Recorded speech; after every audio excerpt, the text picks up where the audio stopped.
welcome to the first episode for the merry month of May 2024 of the BV Podcast, your monthly taste of all things lovely rural Dorset. I'm Jenny Devitt. And hello again from me, Terry Bennett. In this episode, we'll have a selection of your letters to the editor. Simon Hoare MP recounts the story of a discussion he recently had whilst on the campaign trail. Why is politics so negative these days? And offers his own thoughts on the subject. And Ken Huggins of the North Dorset Green Party says, make a green shift, and writes on the subject of river water quality and sewage discharge. Gary Jackson of the North Dorset LibDems writes about local councils begging for fair funding. And Gerald Davis of the North Dorset Labour Party would like to see housing and house prices tailored to provide for those most in need. You can hear my interview with Seb Carr, who at the age of 13 must be one of the country's youngest pig breeders, and he's rather good at it. And young rider Jess is talking to me about how she manages to juggle competing as a 3-day eventer and studying for her biochemistry degree, sitting exams in some rather unorthodox locations. We'll start, as ever with the first episode of the month, by hearing from our BV editor, Laura Hitchcock. Regular readers will have noticed the absence of election-focused content in our latest issues. To be fair, it's probably a refreshing break given the local election results dominating every news outlet as we publish. It's not that we're anti-politics, far from it. In fact, we strongly believe in listening, learning, building opinions. But we'll never partake in party politics in the BV. Instead, we prioritise firmly balanced, factual reporting around important local issues. For what it's worth, though, I don't see local elections as a mudslinging warm-up act for general elections.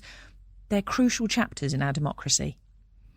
This month, we heard we've been shortlisted in a second major award, the AOP's Grand Prix Award of Small Digital Publisher of the Year. Now, to any business, simply being considered in the top 5 for a major national award, which is judged by the leaders of your industry, is a massive achievement. For our tiny team, it's like getting an invite to the Cool Kids party. But it also tells our current clients and potential new ones that we're among the best at what we do. So I want to take the opportunity to encourage other small businesses to enter the Dorset Business Awards. You can see more about them in Ian Girling's column on page 100 in the magazine. Whether it's your first time or you're a seasoned applicant, these awards offer a chance to showcase hard work and creativity to your peers and your community. And don't underestimate the value of the recognition. It can open doors to new partnerships and opportunities. Finally, with those judges looking at us right now, it would be a really good time to leave a nice review on Google for us. It's a small act that can make a huge difference, and there's a link to where you can press the review in the magazine. 5 stars happens to be my favourite number, obviously. Did you know that from a starting audience of 0 in 2020, more than 250,000 people every single month see something we've written? Over the last 4 years, the BV's grown and developed into a publication we're incredibly proud of. Hopefully, you love reading it as much as we love creating it. And that number, 250,000 people, because we're purely digital, there's never any guesswork in our stats. And now for your letters. The first letter is on the dead lamb, and it's sent in by email from Shirley C. Should the farmer have displayed the lamb carcass? Yes. The dog's owner should see the damage they've done, and other irresponsible owners should see what could happen. Not that we see the suffering or mental state of the ewe or the other sheep in the field. Why protect people from the hurt they inflict on animals and the farmers? There's nothing that melts your heart more on a spring day than the baby lamb skipping, feeding and playing in the green grass among the spring flowers. It spells new hope, new life, and gives your spirit a lift. And the second letter is also on the same subject of the dead lamb, name and address supplied on this one. I'm writing this with a fair share of frustration. As a shepherd who's faced similar ordeals with sheep worrying here in Dorset, I understand all too well the toll it takes, not just financially, but emotionally as well. Our sheep aren't just business assets.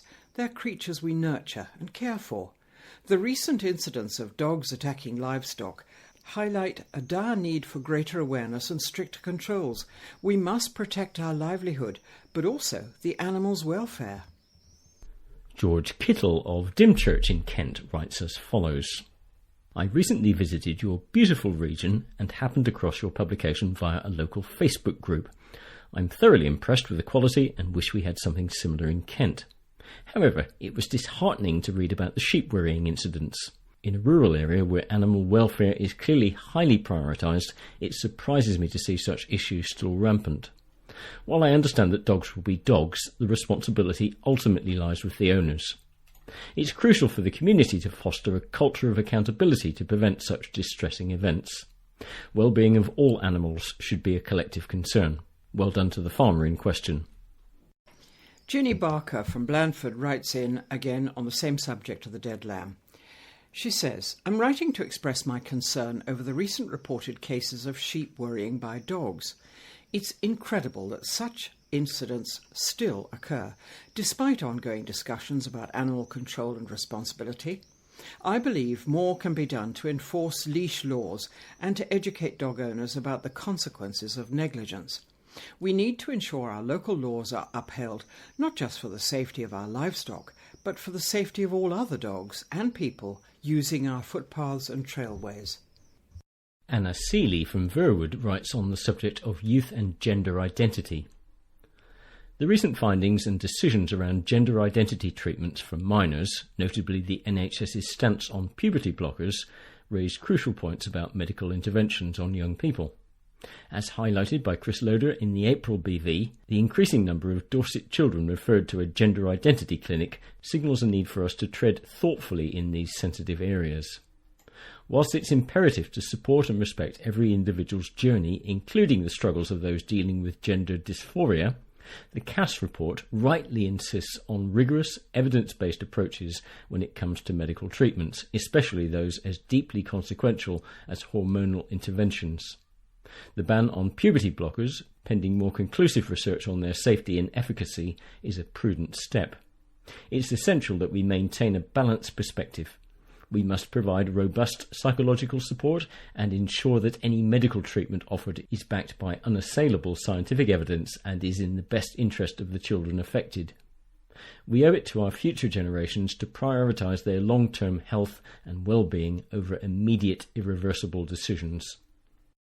The article Postcards from Thornford has generated a busy discussion full of Thornford memories on Facebook. I've just left Thornford for 10 miles up the road after the family have been there for well over 100 years.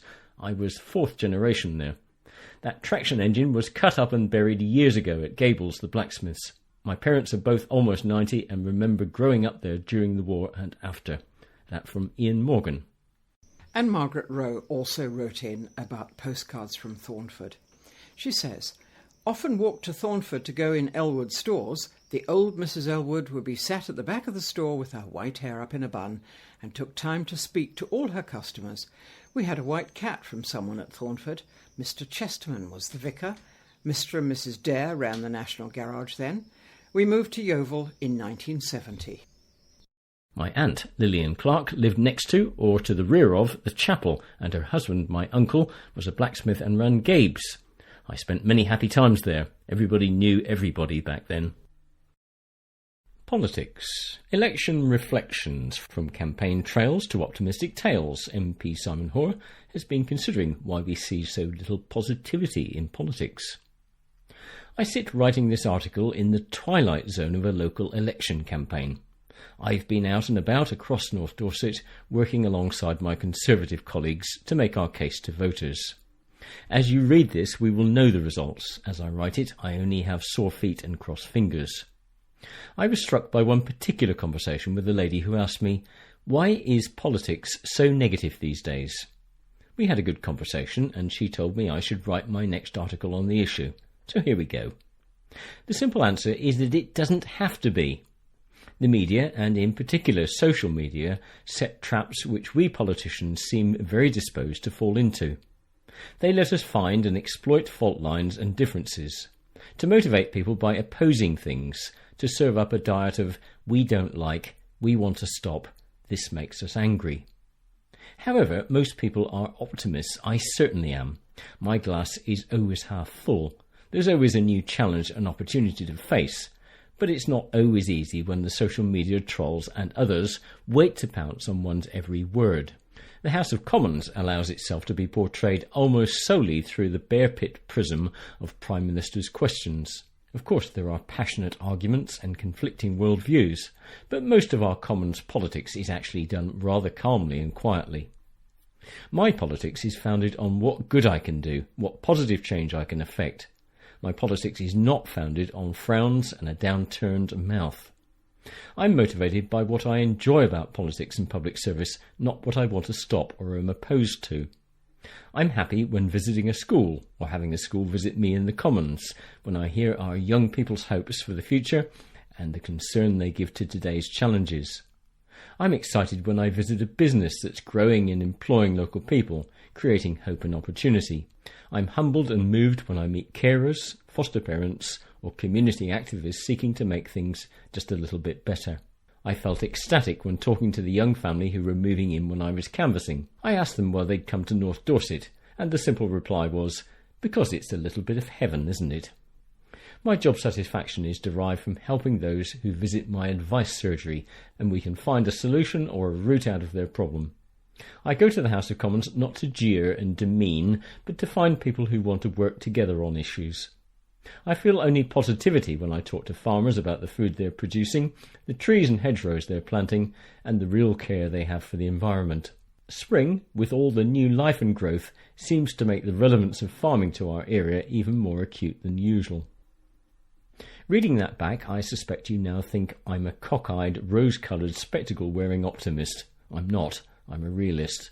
I know full well the need to turbocharge social mobility, that we have inequality and injustice in North Dorset, that rural life needs levelling up, that we have infrastructure and investment challenges. I know all that.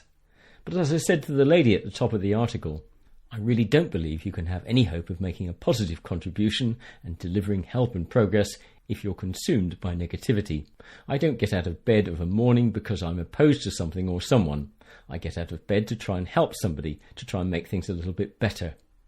People don't want to vote against things, rather they want to vote for things. Ronald Reagan beat Jimmy Carter to the US presidency on a simple slogan. It's morning in America. That homespun phrase spoke of hope and the promise new day brings. That we do well when looking ahead rather than backwards, when we embrace and shape change rather than ostrich-like seek to resist it by ignoring it. We can skulk in the dark of the cave, or we can stride out to meet the dawn. I'm personally motivated to stride out to do, not to oppose. Anyway, that's what I said to the lady. She told me to write it down, and I followed her instruction. And now let's hear from Ken Huggins of the North Dorset Green Party. In this year of elections, hopefully bringing welcome and much-needed changes, look out for attempts by some MPs to suddenly portray themselves as environmental champions. West Dorset MP Chris Loader, for example, has just trumpeted steps the government are taking to introduce stricter regulation of the water treatment industry, including 4,000 water company inspections by the Environment Agency. All this is to ensure that our waterways, according to Chris, quote, remain healthy. But our rivers can hardly remain healthy when at present only 14% of them are classed as having good ecological status. So 86% of them do not have a good ecological status and are therefore definitely not healthy. What Chris failed to point out is that the Environment Agency has, over the years, been so heavily defunded by the government that it has simply not been able to effectively monitor sewage discharges. And instead the water industry has been allowed to self-report, in other words, to mark its own work. And those 4,000 inspections sounds a lot, doesn't it? But they will have to cover 22,000 sewage outflows, which in 2021, between them, discharged sewage 370,000 times. Good luck with those 4,000 inspections, which, by the way, will be funded partly by DEFRA and partly by water quality permit charges levied on water companies, which will presumably be simply passed straight on to consumers' water bills.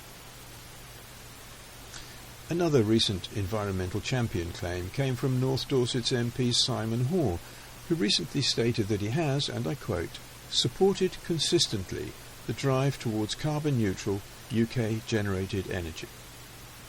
However, this is somewhat at odds with Simon's parliamentary voting record, as listed by theyworkforyou.com, which says that he's voted against financial support for low-carbon electricity generation and voted instead for the climate change levy to be applied to renewable energy generation.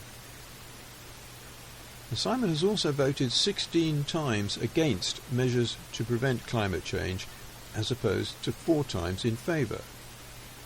And he has also, more often than not, voted against improving environmental water quality and has voted against improving biodiversity. Actions speak somewhat louder than words, do they not? Now, there's a national campaign you may be interested in called Project Climate Vote, and it's got active groups here in the southwest, including here in Dorset. Now, although the campaign was launched by Greenpeace, not everyone involved is a member of Greenpeace or even an environmental activist. They are simply reaching out to voters to ask if they will include climate change and the environment among their top priorities when deciding who to vote for. Speaking personally, I found that joining with others to do something positive about the environment helps me to cope with the relentless tide of bad environmental news these days. Now, if this appeals to you, then search for Project Climate Vote on Greenpeace's website and join in. You'll meet nice people. And here's Gary Jackson of the North Dorset LibDems. This article is published on the day that Dorset Council election votes are counted. By the time you read this, the celebrations and disappointments of candidates at the count at a Weymouth leisure centre will be clear, and you'll know whether Dorset Council remains in Conservative control or that control has passed to a Liberal Democrat-led grouping. Naturally, I prefer the Lib Dem outcome and believe that Dorset will be a much better run and accountable council until 2029 with that result. Whoever takes the lead for Dorset's local government will have to contend with serious financial constraints. Dorset Council may not be in the dire straits of others, including those like Birmingham and Woking that have effectively become insolvent. But as you will all know, this is at least as much to do with Dorset residents paying some of the very highest council taxes in the country, routinely top 10 and currently top 3. Here in North Dorset, in the local election campaign, we heard the message time after time that North Dorset is not seeing the benefits of this high taxation. The new council's wriggle room will be limited, but here in North Dorset, we look forward to more transparent distribution of funding and outcomes. Local elections get less attention than those for Westminster, and national media just use local elections seemingly as a way to read the national government's tea leaves. Yet local government provides so many essential services that make society work. For example, councils must by law provide adult and children's care, which consumes 2/3 of total local government revenues. The costs of care have rocketed in recent years. Councils barely meet their statutory duties and many run deficits. While Westminster can borrow, councils absolutely have to balance the books. Conservatives will say that they've increased local government funding by 11% in real terms since 2021. And that's true. They won't say that they cut council funding by more than 25% and poorer areas up to 50% in real terms in the years before that. So difficult are the conditions that the current government had to rustle up a quick £600 million in January this year to stop even more councils going bankrupt. Again, they will paint this as generosity, when the reality was slamming the car into reverse as it was halfway over the cliff edge. When you consider the many and complex ways that national taxes are taken, the contrast with the directness of the annual council tax bill that landed on the doormat last month is stark. But the apparent simplicity masks a shockingly complex and highly political formula for council funding. The only beneficiaries of the complexity have been national governments needing to get out of political holes. The current funding formula is decades old, unfair, opaque, and has reduced local councils to begging for grant funding from central government to construct half-viable budgets, while eroding local democracy on the way. The next national government must extract the fair funding review promised for many years out of the long grass it was kicked into by the current government and use it to re-energise and simplify local government. The Conservatives have talked the talk on levelling up and decentralising power, but Liberal Democrats will help the next government to walk the walk, to get local government back on its feet and properly serve all of Dorset's residents. 140,000 children in England with no home, writes Gerald Davis of the North Dorset Labour Party. The number of households in temporary accommodation in England is at its highest since records began. Charities now call on the out-of-touch government to ban no-fault evictions and accelerate social house building. Section 21 evictions, enabling landlords to evict renters at short notice without having to give a reason, are a leading cause of homelessness. Michael Gove, the Levelling Up Secretary, has said the government would address the housing crisis by allowing shops, takeaways and betting shops to be turned into living spaces and changing planning laws to allow more home extensions. These grand plans are typical of the sticking plaster ideas of Rishi Sunak's current government. However, instability in the private rental market, exacerbated in the short term by rising interest rates and mortgage payment increases caused by Liz Truss's policies, has led to steep rent rises and landlords deciding to sell their properties. The number of households being issued with no-fault evictions has increased by 21% in the past year. The number of families living in hotels past the 6-week legal limit has reached another all-time high, jumping from 670 to 1,840 in a year. This is not fine hotel life. Families are in cramped conditions with no access to basic cooking or washing facilities. But I want to focus on market towns and rural homelessness.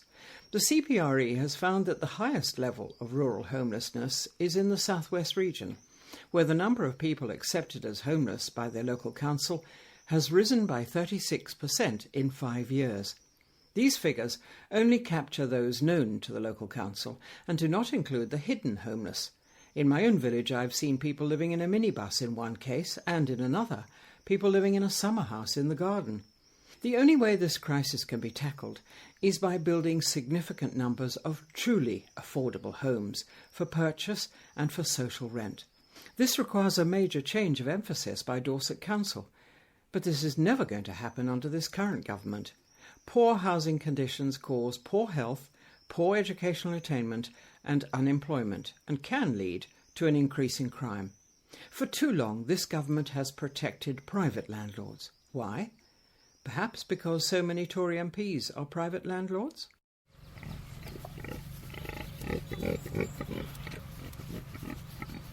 Well, we're deep in the Dorset countryside, and I'm with Seb Carr today, who is a budding pig farmer, would you say, Seb? Now, the key thing here is you're not an average age of a pig farmer, are you? How old are you? I'm 13 years old. Which is a little bit young to start pig farming. And just tell us how you got into it. What happened? Well, my dad and my granddad have had pigs like their whole life, and for Christmas in 2018 I decided I wanted some pigs. So my mum and dad bought me 4 saddleback pigs for Christmas. And saddlebacks are not your everyday kind of pig, are they? They're quite rare, aren't they? Yeah, they're quite rare. There's very little saddlebacks, well, registered saddlebacks in this country at the moment. They're actually rarer than the great panda in China. That is quite rare. So you had these 4 pigs for Christmas in 2018, and what happened then? Because you've got more than 4 now, haven't you? So tell me the story. We had the 4 pigs, so we hired in a boar, and we had a litter of piglets, and from that litter we had 2 more pigs that we also bred with the boar, and then it just started expanding from that. And now you have... We have about 30 pigs at the moment, and we're going to have more in July this year.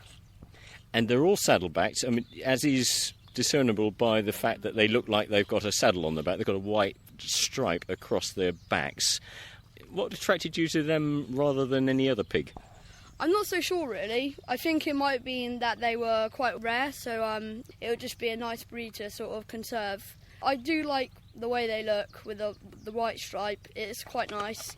And as you may hear in the background, we're stood right next to two of them who are enjoying a little bit of unseasonal mud because it's very dry today. Now, pigs have got a bad reputation, Seb, haven't they? People seem to regard them as dirty, which you could kind of see why, because those two are really loving the mud, but they're not intrinsically dirty animals, are they? No. A pig will keep its bed, like, spotlessly clean.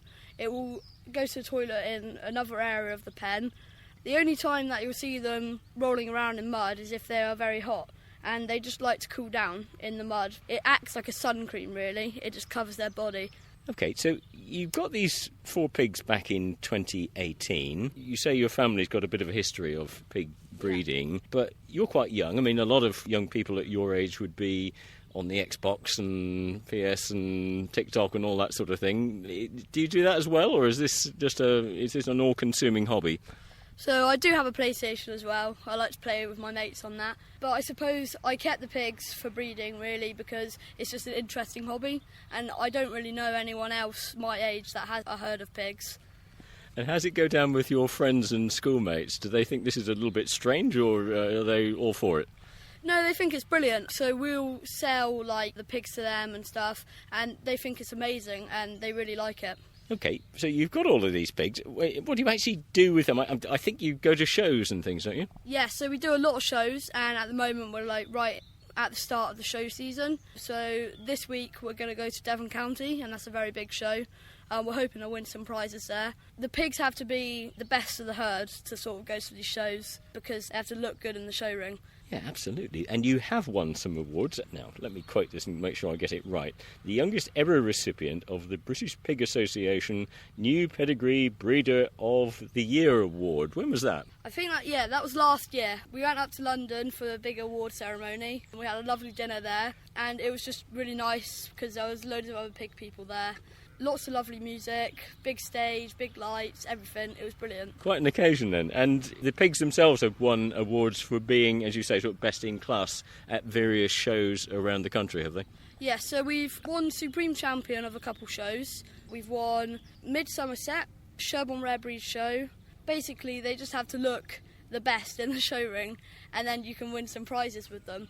But it's really lovely to show the pigs because you get the public asking a lot of questions, and you can just teach them about the rare breed and stuff, and it's brilliant. Well, I guess it's not everybody's preferred hobby, but you're certainly doing very well at it. What's the practical involvement in keeping 20-25 pigs then? You've got to feed them, obviously, you've got to keep them clean. Does that take a lot of time? Yeah, so it does take some time, but my dad, he comes out and helps, and so does Mum.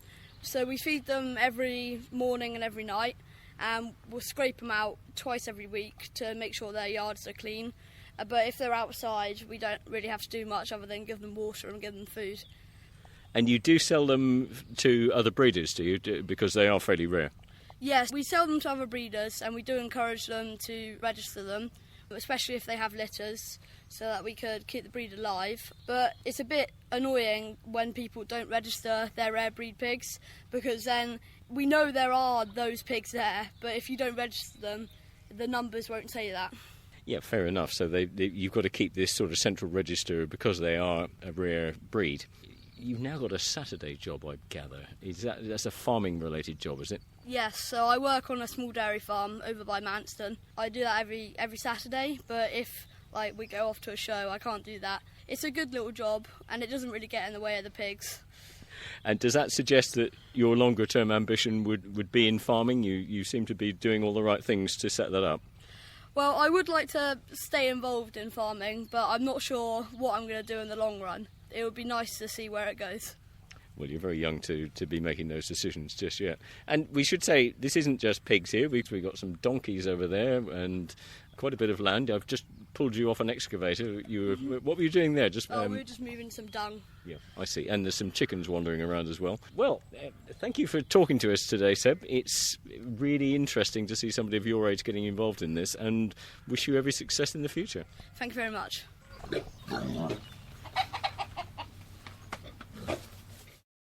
And now a very warm welcome to Jess Rimmer, daughter of Joe Rimmer, who's an international event rider and a British eventing coach. Joe and Jess run Team Rimmer eventing at Fontmell Parva Stables. Jess is also a competitive 3-day eventer. So, Jess, the eventing season is a long one, isn't it? Yeah, so we run from the start of March till the end of October. Although this season it's been a little bit different because the weather has been completely atrocious. So we've only just started to get our first few runs in now. But it normally runs from the start of March till the end of October. That is a long season. It's what we're used to. But the horses, they're used to it. And after the season finishes in October, they all go out in the field for a holiday just to let their bodies recover. And they're well used to it, and we just tend to try and stick to when the weather is best, really. And do they get excited when the season is starting again? Absolutely. When they all come back into work in January, February time, they come quite fresh, and they know their jobs, they love their jobs, and the first few events especially, they can be rather spicy. So during the winter months, you're just training them on a daily basis? Yeah, so the young ones especially will resume most of their training through the winter, and the older ones, they normally holiday throughout November, and then from December onwards it's just about building up their fitness ready to go again in March, and that, the training and the fitness and building up the foundations takes a few months, so that's pretty much what occupies our time for that period. And Jess, do you have to give them a special diet when you're doing that? Yes, they're all on special tailor-made diets. Spillers, our feed company who kindly sponsors us, are absolutely super, and the nutritionist comes out and she looks at all the horses and she comes up with a tailored diet for each of them as individuals to see what they need to make sure they're all feeling tip-top, and honestly, they get looked after a whole lot better than we do. Obviously then, when the season starts for you and your mum, it's up before the lark each day to train. Absolutely. Especially when we're out eventing, we tend to get to each event 2 hours before we start, and if we're going up sort of north of Oxford, that means our alarms are going off at 2-3 o'clock in the morning. So we're well used to it, and on a normal day we'll start at 6:30. So no lions for me. Doesn't sound like it. And the horses you have at your stables, are they just for eventing? We mainly prioritise eventing. We have some young horses, and on the yard as well there are also a couple of hunt liveries and a couple of show jumpers and some dressage horses. So actually we have a bit of everything, but between Mum and I, eventing is the focus. And how many horses are you currently training at your stables? Our yard, there are 21. Our yard is shared with Joe Room, who also does dressage and eventing, and Mum and I have 10 in our care at the moment. She said she was cutting down a few years ago, and we are yet to see that happen. I'm guessing, Jess, that since your mum is a 3-day eventer, you started quite young, did you? Yeah, I was put on a horse before I could walk, pretty much, and funnily enough, I didn't like it whatsoever. Everybody thought I would have, been keen from the get-go, but that absolutely wasn't the case. I actually really didn't like horses very much at all. And it wasn't until I was sort of 12 or 13 when I was watching one of my friends riding around on my ponies, and I absolutely idolised her, and I thought, I want to be like Freya. And that made me sort myself out, get on, and I haven't looked back since. And then you suddenly discovered that you loved it. Absolutely, and from that day on, I've never thought of doing anything else. Well, apart from studying, and this is what sets you apart from other eventers of your age, is that you're somehow combining studying for a university degree at the same time as eventing and running Team Rimmer eventing with your mum. How do you manage that? Well, that is the question. It's a juggle. I was quite lucky in that with COVID, it actually made quite a lot of my lectures be delivered online, which meant that I've only really needed to be on campus in Bristol Mondays and Tuesdays and the occasional Wednesday morning. So Mum, picks up the slack while I'm away for those few days, and then I tend to come back on a Wednesday afternoon, ride for the rest of the week. And it's busy, and it means I have to do a lot of work in the evenings. When I'm speaking to you now, I started riding this morning, then I went home and did a few hours of work, and now, I'm here doing this. But it's busy, it's a juggle, but with the right amount of organisation and the right attitude, I don't think it's impossible at all. Yeah, that is definitely key. That key word, organisation. Now, Jess, you're studying biochemistry at Bristol University, is that right?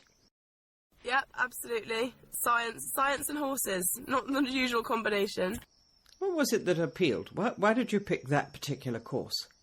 I've always enjoyed science, and someone gave me a piece of advice to study what I'm interested in, and that was sort of what I did. I really liked looking at it. Pretty much looks at the way things work in the smallest detail possible. So in biology you look at cells, and we look as biochemists inside cells and the little tiny little proteins inside cells which make everything work, and I found that really interesting, and looking into things in closer detail, and I followed my interests, and here I am. And I imagine, Jess, that you can apply that, looking at the minute detail, apply that to your horses, can you? You use them kind of as study subjects.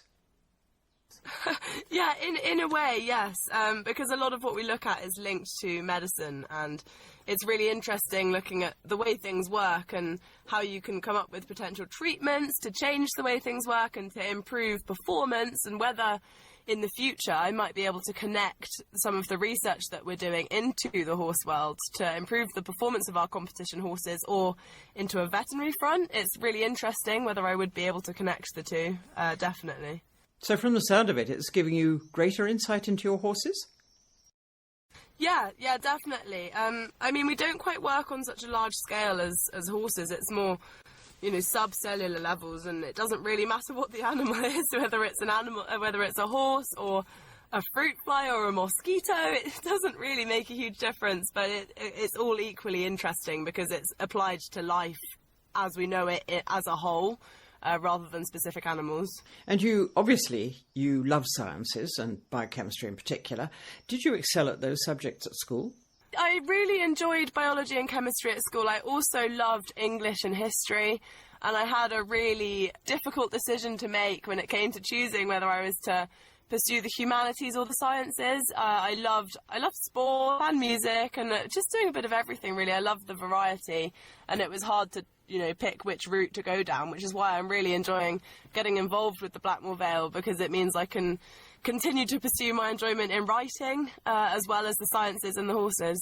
Jess, I can't help wondering whether you are in a way missing out slightly by not being able to be at university full time, because it's all part of the experience, isn't it? Do you feel that since you're splitting yourself into two people, as it were, do you feel you're missing out? Yeah, in a way, I've missed out on some, and a lot of the uni experience. I think that's a lot of people's worries when they think about juggling both horses and uni, is how much they're going to miss out on in uni life. But I think I've managed it really well, and with my mum being who she is and being able to sort of pick up my slack, I've been able to throw myself into the social side at uni, and I've established a really strong friendship group who are totally supportive of what I'm doing, and they will always invite me to the pub when I'm around, and I've got a lovely house up in Bristol, which for anybody who is looking into doing that sort of juggling act, I would really suggest they get a house, because then when I do go up to Bristol, I get that sense of community and that sense of fitting in. That's lovely. So I haven't missed out on that front. And the other thing that's great about uni is people don't just go partying on a Saturday night, they go out on a Monday, Tuesday, Wednesday as well. So I get to, go up on a Monday and let my hair down a bit and then come back at the weekend, and I haven't missed out in that respect. Absolutely. Any excuse for a party when you're a student. And so now that you're eventing, because the season has started, you're faced with sitting your exams, because it's exam season, in some rather unusual places, I understand. Yes, there are some funny stories there, actually. I've ended up, because of, as a result of the COVID epidemic, they've moved all of our exams online, which, people say, oh, you can cheat and all of that, but it doesn't quite work like that. They're very much testing your understanding. Anyway, I digress. So rather than missing out on the Young Rider Championships and all of these big internationals which clash with my events, I thought, well, why can't I just do them there? But I ended up last season at Bicton in the Young Rider Championships, and anyone who's been to Bicton will know that there is absolutely no Wi-Fi or signal there whatsoever. So I had to go to Bicton and approach them, and I said, look, here's my situation. I'm here Wednesday to Sunday. I've got an exam on Thursday afternoon. What do I do? And they were really kind, and they let me connect to their Wi-Fi and sit in where the dressage judges work from. I got to sit in their box and sit my exam, which... it's always a funny one, but I think, again, with organisation and speaking to the right people, you can always make it happen. And it's meant that I haven't missed out with the horses at all, regardless of the fact that I've had plenty of exams. I can't help thinking, Jess, that it might be just a wee bit difficult to concentrate on your exams when there's all the hustle and bustle of things going on around you. Yeah, I mean, in a way, yes. Luckily, I fortunately grew up in a boarding house. My dad was a housemaster for the first 18 years of my life, and living in as part of a boarding environment, it was never ever quiet, and it's taught me to have this ability to block everything out and concentrate on the job at hand, even when there are people everywhere and noise everywhere and so many distractions. And I think that's what has given me this ability to have a really selective attention span. So I've managed to divide my focus and concentrate on my exams. And funnily enough, one of the best grades I ever got was the exam that I sat in the back of a taxi driving through the Pyrenees in France on my way to an event. And I was the only one that could speak a word of French, and I was trying to give directions to the taxi driver, sitting my exam on my laptop in the front seat, and it was one of the best results I got, so clearly it pays off. A fantastic example of multitasking, in fact. Exactly. Now, Jess, although the eventing season started in March, you weren't able to compete because of an injury, isn't that right? Yeah, I was really unlucky this winter. I actually picked up 2 head injuries quite close to each other.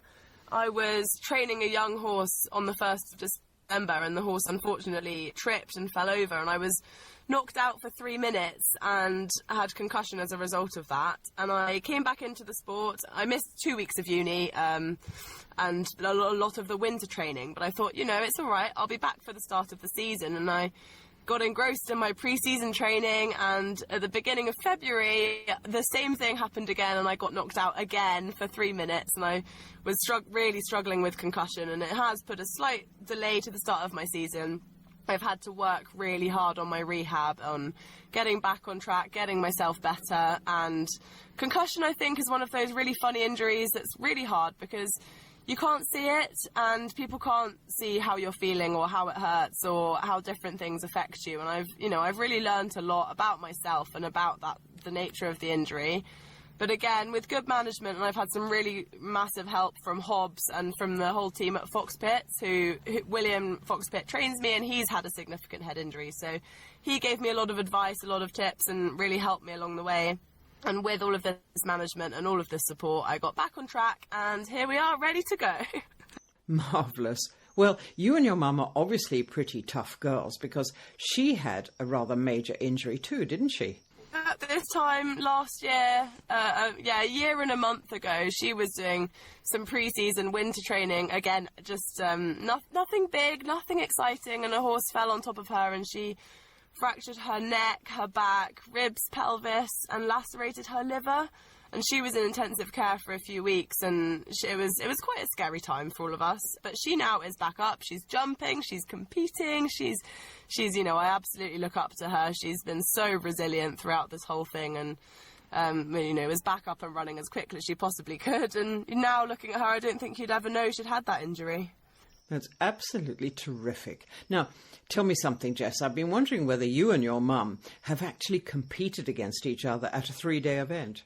Yes, a fair few times, actually. It happens more often than you'd think, actually. And at the time, as we're competitive, we're supportive. And I couldn't name a time where I've been disappointed that she's beaten me or vice versa, because we're just happy to have achieved what we've wanted to achieve as individuals. We often compete alongside each other, especially before her injury, and it was just nice because we support each other. We'll walk the courses together, and she'll tell me what to do, and quite often in the dressage she'll be there warming me up, and vice versa. And It's teamwork more than anything. Although there is quite a funny picture when I must have been about 15 or 16, and I think we followed each other around the cross country, and I was 2 seconds quicker than her, and that meant that I beat her to a podium place and pushed her off the podium. And there's quite a funny picture of her scowling down at me as I walk home. but you know, it's all fun and games, and we're there to support each other, really. Just one other thing I've been wondering about. When you've got your degree, for surely you will get it, are you going to be faced with the tough choice between working with the horses and competing in 3-day events, or doing something with your biochemistry degree? Yes, definitely. It's a decision that I've been battling with, especially recently, because I have to decide whether I'm going to pursue a master's or a PhD, or whether I concentrate on the horses. And I think my heart is with the horses, and I think that I'm going to pursue that career because I have so much ambition and so much drive to be the best in this sport, and I'd love to pursue that. And I don't think I'm ready to walk away from the horses knowing that I've given it the very best shot that I can. So I think I will finish my degree and concentrate on the horses and just give it my all until I need to, as my dad says, get a proper job. But until then, I'd very much like to, give this full-time professional eventing thing a good go. Well, your dad may ask when you're going to get a proper job, but of course, working with horses is a proper job, isn't it? I agree. It's very underrated. People think that we just wander around and pat ponies all day, when in reality, the people that work with horses, we're the ones that are here from 6 a.m. till 6 p.m. We'll go out after dinner to check the horses. We'll be here on Christmas Day, on New Year's Day, whether we're ill, whether we're tired, if we've had a good day or a bad day. The horsey people, they are it's the most hardworking, underrated industries, and definitely something that should have more respect in the world. Well, Jess, I wish you very well indeed, and it sounds as if you're going to make a great success of whatever it is you decide to do. Oh, thank you very much. And very many thanks to Jess Rimmer, 3-day eventer from Team Rimmer Eventing in Fontmelparva, for talking to us today on the BV podcast. And the best of luck to her and to her mum, Jo. We look forward to hearing they've picked up prizes, international as well as national. And that's all from Terry and me in this first episode of the BV podcast for May 2024. We'll be back again in a couple of weeks with more rural Dorset stories for you to enjoy. Until then, it's bye-bye from me, Jenny Devitt. And until next time, it's goodbye from me, Terry Bennett.